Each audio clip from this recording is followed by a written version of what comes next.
नमस्कार, आप देख रहे हैं न्यूज 18। मैं हूं आपके साथ मेनका चौधरी और इधर पिथौरागढ़ से खबर है जहां पर भारत और चीन सीमा को जोड़ने वाले तवाघाट लिपुलेख रोड शांतिवन में पहाड़ी दरकने से बंद हो गया। लाइव वीडियो में आप देख सकते हैं कि कैसे बॉर्डर को जोड़ने वाली इस अहम रोड पर पल भर में पहाड़ी दरकने के बाद मलबा जमा हो गया। रोड बंद होने से लिपुलेख से धारचूला आ रहे सेना और ग्रामीणों के वाहन फंस गए हैं। कुछ दिन पहले इसी जगह पर 3 लोगों की पहाड़ी से नीचे दबकर मौत हो गई थी। इस बार बीआरओ ने पहाड़ी दरकने की आशंका को देखते हुए यातायात पहले ही रोक दिया था। विजयवर्धन उप्रेती इस वक्त हमारे सहयोगी पिथौरागढ़ से हमारे साथ मौजूद है। विजयवर्धन, जो तस्वीरें देखने को मिल रही हैं ये तो डराने वाली है। एकमात्र सड़क जो इस जगह को जोड़ती है और वहां पर खतरा हर पल क्या इसी तरीके से मंडराता रहता है? जी, निश्चित तौर पर मेनका, ये जो रोड है चीन सीमा को जोड़ती है और काफी संवेदनशील इलाके में ये बनी हुई है। आए दिन इसमें इस तरीके से पहाड़ी दरकने की या लैंडस्लाइड की घटनाएं होती हैं। बड़ी चट्टानें इस रोड पे हैं और चीन सीमा का जो लिपुलेख का बॉर्डर है उस बॉर्डर को जोड़ने के लिए बीआरओ ने ये सड़क बना रखी, लेकिन इसमें दिक्कतें जब से ये रोड बनी है तब से लगातार जारी हैं।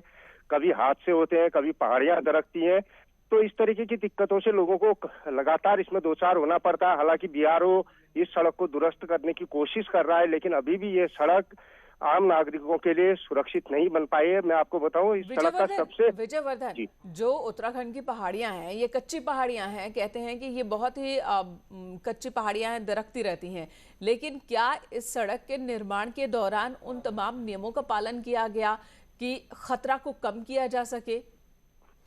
इनका मैं बताऊं, इस सड़क का निर्माण सिर्फ और सिर्फ बॉर्डर की सुरक्षा को लेकर किया गया है, क्योंकि लिपुलेख का जो बॉर्डर है 18,000 फीट की हाइट पर, वहां पर सेना, आईटीबीपी और एसएसबी के जवानों को पहुंचने के लिए काफी दिक्कतें उठानी पड़ती थी।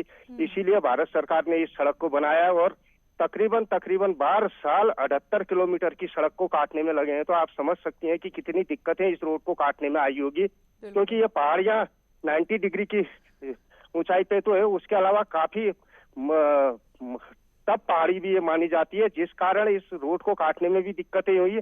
और अब जब ये रोड कटी है तो इस पे कई जगह पर जो डेंजर जोन बने हुए हैं जिनमें अक्सर पहाड़ी दरक रही है, अक्सर लैंडस्लाइड हो रहा है, तो ये दिक्कतें अभी कुछ समय तक और रहेंगी। मेनका जी विजय, धन्यवाद इस वक्त पूरी जानकारी देने के लिए। तो जो तस्वीरें हैं देखकर किसी के भी रोंगटे खड़े हो जाएं कि किस तरीके से मलबा लगातार सड़क पर आ रहा है। उधर उत्तरकाशी का गंगोत्री एनएच मंगलवार को खोल दिया गया। आपको बता दें, सोमवार को सुनगर के पास पहाड़ से मलबा आने की वजह से ये रास्ता बंद हो गया था, जिसे कड़ी मशक्कत के बाद बीआरओ ने अब खोल दिया है।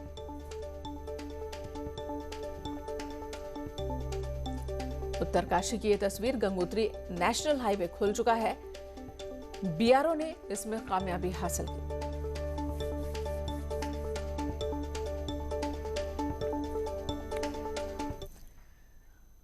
और खबर देहरादून से, आज सुबह 11 बजे सचिवालय में तीर्थ कैबिनेट की बैठक होनी है। बताया जा रहा है कि बैठक में वात्सल्य योजना पर मुहर लग सकती है। वात्सल्य योजना के तहत कोविड की वजह से अनाथ हुए बच्चों को सरकार मदद पहुंचाएगी। तो आज वात्सल्य योजना को लेकर 11 बजे कैबिनेट की मीटिंग। इससे पहले दिल्ली, उत्तर प्रदेश की सरकारों ने ऐलान किया है। केंद्र सरकार ने भी उन बच्चों के लिए योजना का ऐलान किया है जो बच्चे कोविड के दौरान अनाथ हो गए, जिनके अपने नहीं रहे। और अब वात्सल्य योजना पर मुहर आज कैबिनेट मीटिंग के दौरान सचिवालय में 11 बजे जब मीटिंग शुरू होगी तो उस दौरान लग सकती है। कंफ्यूजन लेकिन उत्तराखंड में बना हुआ है कोविड गाइडलाइंस को लेकर। 3 दिन में तीसरी बार कोविड की गाइडलाइन बदल दी गई। अब राज्य में हफ्ते में 3 दिन बाजार खुलेंगे। सुबह 8 बजे से शाम 5 बजे तक बाजार खुलेंगे। 9, 11 और 14 जून को बाजार खोलने का आदेश मुख्य सचिव ओम प्रकाश ने जारी किया है। तो बार बार उत्तराखंड में कोविड गाइडलाइंस, खासकर बाजार कब खुलेंगे, कितने वक्त तक के लिए खुलेंगे, बार बार ये गाइडलाइंस बदली जा रही है। बीते 3 दिन की अगर हम बात करें तो 3 दिनों में ही तीसरी बार गाइडलाइन में बदलाव किया गया है। अब बताया जा रहा है कि हफ्ते में 3 दिन बाजार खुलेंगे और जो समय सीमा बताई गई है बाजार खुलने की वो है सुबह 8 बजे से लेकर शाम को 5 बजे तक। यानी कि इस हफ्ते की अगर बात की जाए 9, 11 और 14 जून को बाजार खोलने के आदेश जारी किए गए हैं। सुनील नौप्रभात इस वक्त देहरादून से हमारे साथ मौजूद है। सुनील, आखिर क्या वजह है कि बार बार बाजार खोलने को लेकर खासकर गाइडलाइंस बदलनी पड़ रही है?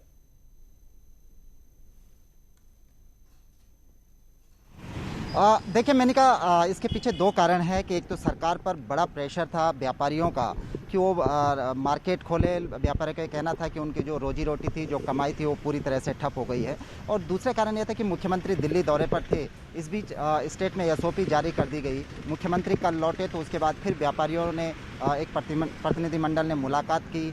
व्यापारियों ने अपनी बात रखी कि उनका जो कारोबार था वो पूरी तरह से चौपट हो गया है। विपक्ष इसको अलग से मुद्दा बना रहा था।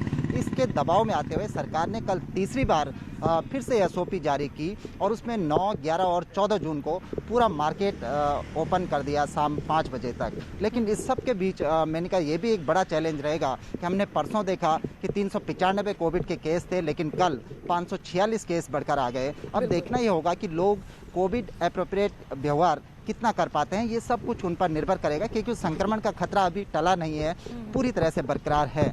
इस बीच में आपको एक नज़ारा दिखाऊंगा मोनिका।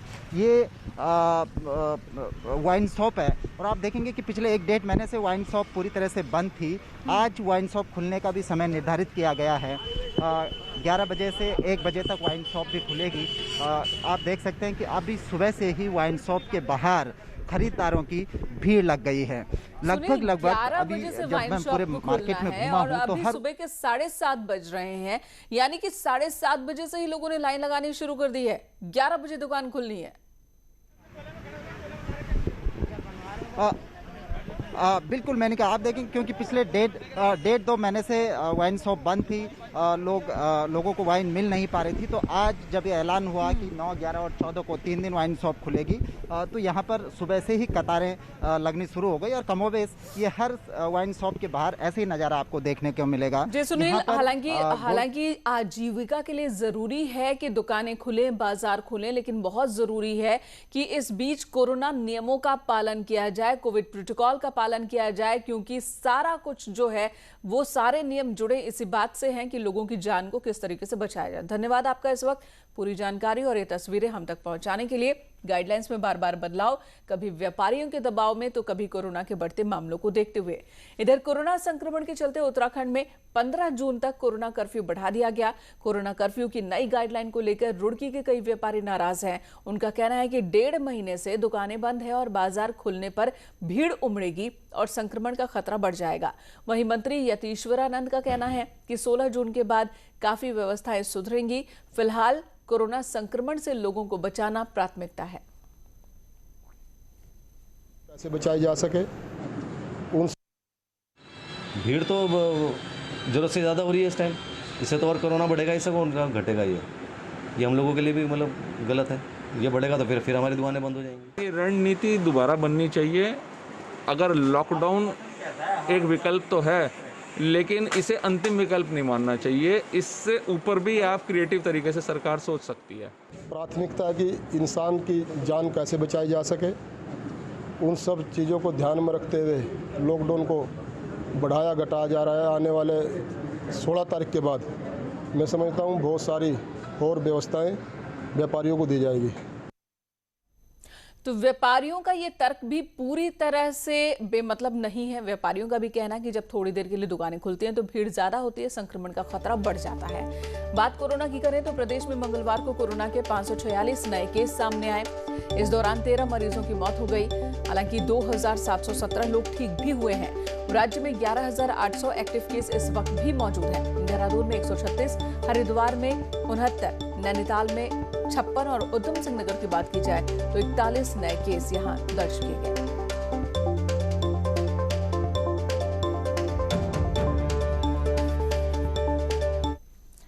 वैक्सीन को लेकर प्रधानमंत्री नरेंद्र मोदी के फैसले से राज्य सरकारों ने राहत की सांस ली है, क्योंकि पैसा भी बचा है और टेंशन भी खत्म हुई है। लेकिन हालात को देखते हुए नहीं लगता कि वैक्सीनेशन की टेंशन इतनी आसानी से खत्म होने वाली है।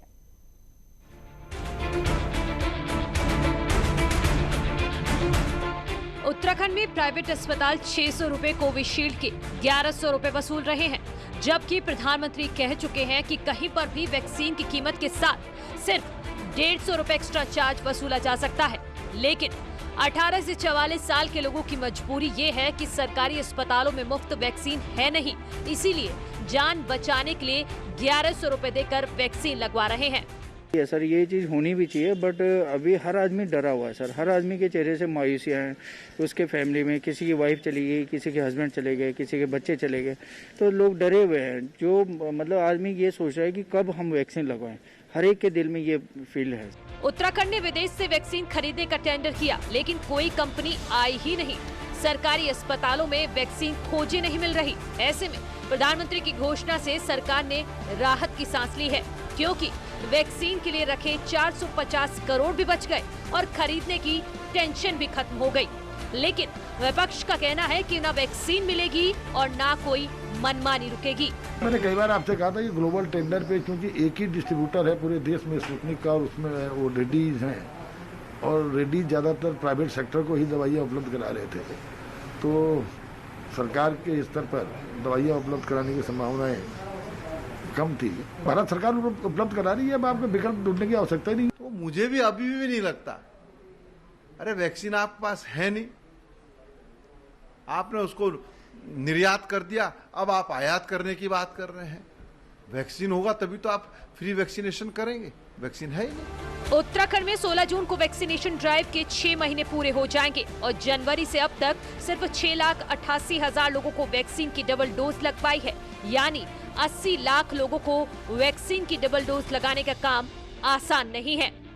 न्यूज़ 18 के लिए देहरादून से दीपांकर भट्ट की रिपोर्ट। कोरोना ने बोर्ड स्टूडेंट्स की साल भर की मेहनत पर पानी फेर दिया है और ऐसे में अब बिना एग्जाम दिए दिल्ली, चंडीगढ़ और दूसरी यूनिवर्सिटी में मन चाहे सब्जेक्ट के लिए किस तरह से एडमिशन होगा, स्टूडेंट्स इसे लेकर कंफ्यूज हैं। इंजीनियरिंग में एडमिशन के लिए साल भर पढ़ाई कर मेहनत करते रहे, लेकिन बोर्ड एग्जाम कैंसिल होने से परेशान हैं। उन्हें अब अपने मार्क्स के साथ साथ यूनिवर्सिटी किस आधार पर एडमिशन करेगी, इसकी भी चिंता है। खास तौर पर दिल्ली, चंडीगढ़ समेत दूसरे राज्यों में यूनिवर्सिटी कॉलेज में एडमिशन की टेंशन सता रही है। दूसरे और कई स्टूडेंट्स भी हैं जिन्होंने विदेश में पढ़ाई करने का प्लान बनाया था, लेकिन अब परेशान हैं। इस टाइप के चल रहे हैं कि अभी हमारे बोर्ड्स नहीं हुए हैं, तो हमारी एलिजिबिलिटी हमें खुद को नहीं पता कि हम कहाँ स्टैंड कर रहे हैं। अपनी AIR रैंक नहीं पता है। हम थोड़ा कंफ्यूज्ड हैं कि अब कौन सा स्ट्रीम लेना है, कौन सा स्ट्रीम नहीं लेना। मतलब अब हर कोई एलिजिबल है, हर बैच के लिए, हर सीरीज़ के लिए। बिल्कुल, मेरा तो मतलब बेसिकली जैसे रहता है कि अब्रॉड का ही प्लान था, बट अब वो भी पीछे रह गया। पहले सोचा था कि 1 साल गैप दे के प्रिपरेशन करके जाऊँगा, वो गैप भी नहीं दे पाऊँगा मैं। उत्तराखंड में ही हायर एजुकेशन का एडमिशन का प्रोसेस इस बार क्या है ये तय नहीं हो पाया है, लेकिन उच्च शिक्षा मंत्री सभी पेरेंट्स और बच्चों को परेशान न रहने की बात कहते हैं। जैसे इंटरमीडिएट का जैसे भारत सरकार ने भी, राज्य सरकार ने भी तय कर दिया है कि परीक्षा न करके सबको प्रमोट किया जाएगा, तो जैसे नोटिफिकेशन होके बच्चों का प्रमोट किया जाएगा, जैसे बच्चे इंटरमीडिएट उत्तीर्ण हो जाएंगे। पिछली बार तो मेरिट के आधार पर यूनिवर्सिटी कॉलेज ने एडमिशन कर दिए थे, लेकिन इस बार सभी के मन में असमंजस है कि आखिर बिना एग्जाम दिए पास हुए बच्चों के एडमिशन का तरीका क्या होगा। न्यूज़ 18 के लिए देहरादून से भारती सकलानी की रिपोर्ट। और यहाँ एक ब्रेक के लिए रुके। सबसे बड़ी खबर, नीति आयोग की सर्वे रिपोर्ट के बाद आज टीचर्स से सीएम तीरथ सिंह रावत करेंगे बात। राजीव गांधी नवोदय स्कूल के स्टूडियो से होगी वर्चुअल मीटिंग। सुबह 10 से लेकर 11 बजे तक ये मीटिंग होनी है, जिसमें शिक्षा मंत्री अरविंद पांडे भी रहेंगे। नई शिक्षा नीति को लेकर इस दौरान बातचीत होगी। नीति आयोग ने सर्वे की रिपोर्ट सौंपी, जिसके बाद आज की ये मीटिंग बहुत ही महत्वपूर्ण। उत्तराखंड शासन से बड़ी खबर, पीसीएस अधिकारी मेहरबान सिंह बिष्ट से सभी अहम विभाग वापस ले लिए गए। अब मेहरबान सिंह को मानवाधिकार आयोग में सचिव बना दिया गया। पूर्व सीएम त्रिवेंद्र सिंह रावत के कार्यकाल में मेहरबान सिंह उन अधिकारियों में शामिल रहे जिनकी हनक खास चर्चाओं में रही थी। लेकिन सीएम तीरथ के मुख्यमंत्री बनते ही पहले मेहरबान सिंह को महानिदेशक सूचना के पद से हटाया गया, फिर अपर सचिव मुख्यमंत्री के पद से और अब खनन विभाग से सिंचाई, लघु सिंचाई, राजस्व से भी हटा दिया गया है।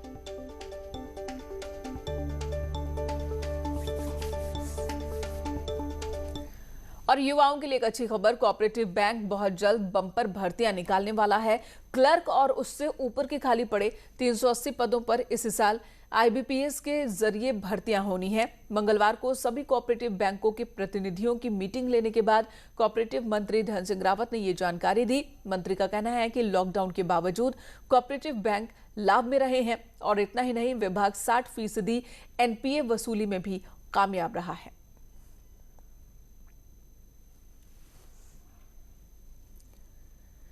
कोरोना के बीच सरकार ने लोगों को छोटे छोटे काम धंधों से स्वरोजगार देने की प्लानिंग की है, जिसके लिए कुछ वक्त पहले मुख्यमंत्री स्वरोजगार योजना की शुरुआत की गई थी, जिसके बाद अब इंटरव्यू शुरू हो चुके हैं जो ऑनलाइन हो रहे हैं। नैनीताल जिले में पहले राउंड में 100 से ज्यादा लोगों ने इस स्कीम के लिए अप्लाई किया था। मुख्यमंत्री स्वरोजगार योजना के तहत जनरल स्टोर से लेकर आटा चक्की, फर्नीचर, गोट फार्मिंग तक के लिए सब्सिडी वाले लोन दिए जा रहे हैं।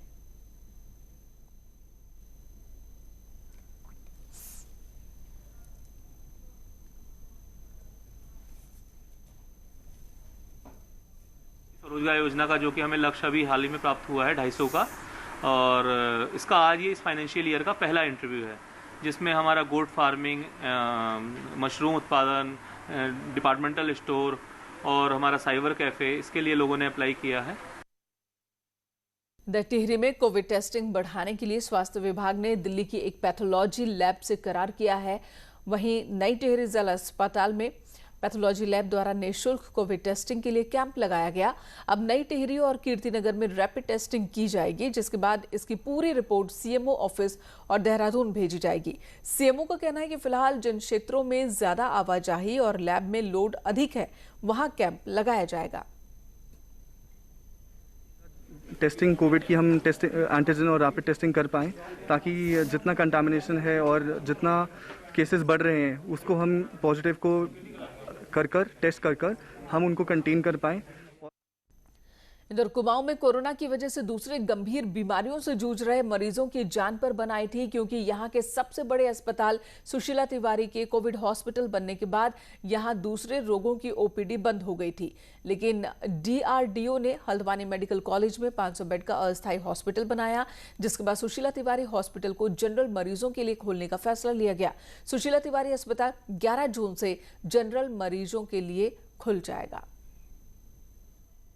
जाएंगे कोविड पॉजिटिव वाले केसेज हम यहाँ पे लेंगे।